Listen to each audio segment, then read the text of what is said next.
एक वृद्ध व्यक्ति अपने बहू बेटे के यहाँ शहर रहने गया। उम्र के इस पड़ाव पर वे अत्यंत कमज़ोर हो चुका था। उसके हाथ कांपते थे और दिखाई भी कम देता था। वो एक छोटे से घर में रहते थे। पूरा परिवार और उसका 4 वर्षीय पोता एक डिनर टेबल पर खाना खाते थे। लेकिन वृद्ध होने के कारण उस व्यक्ति को खाने में बड़ी दिक्कत होती थी। कभी मटर के दाने उसके चम्मच से निकलकर फर्श पर बिखर जाते, तो कभी हाथ से दूध छलककर मेज पोश पर गिर जाता।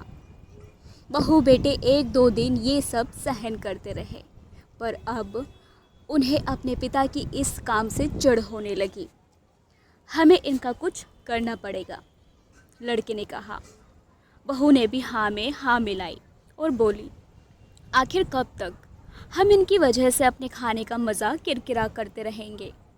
हम इस तरह चीज़ों का नुकसान होते हुए भी नहीं देख सकते। अगले दिन जब खाने का वक्त हुआ तो बेटे ने एक पुरानी मेज को कमरे के कोने में लगा दिया। अब बूढ़े पिता को वहीं अकेले बैठकर अपना भोजन करना था। यहाँ तक कि उनके खाने के बर्तनों की जगह एक लकड़ी का कटोरा दे दिया गया था, ताकि अब और बर्तन ना टूट फूट सके।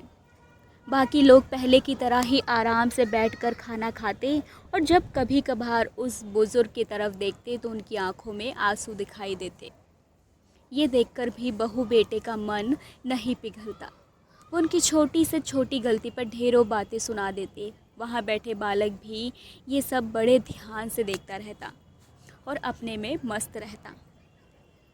एक रात खाने से पहले उस छोटे से बालक को उसके माता पिता ने ज़मीन पर बैठकर कुछ करते हुए देखा। तुम क्या बना रहे हो? पिता ने पूछा। बच्चे ने मासूमियत के साथ उत्तर दिया, अरे मैं तो आप लोगों के लिए एक लकड़ी का कटोरा बना रहा हूँ, ताकि जब मैं बड़ा हो जाऊँ तो आप लोग इसमें खा सकें। और वह पुनः अपने काम में लग गया। पर इस बात का उसके पिता पर बहुत गहरा असर हुआ। उनके मुंह से एक भी शब्द नहीं निकला और आंखों से आंसू बहने लगे। वो दोनों बिना बोले ही समझ चुके थे कि अब उन्हें क्या करना है। उस रात वो अपने बूढ़े पिता को वापस डिनर टेबल पर ले आए और फिर कभी उनके साथ अभद्र व्यवहार नहीं किया।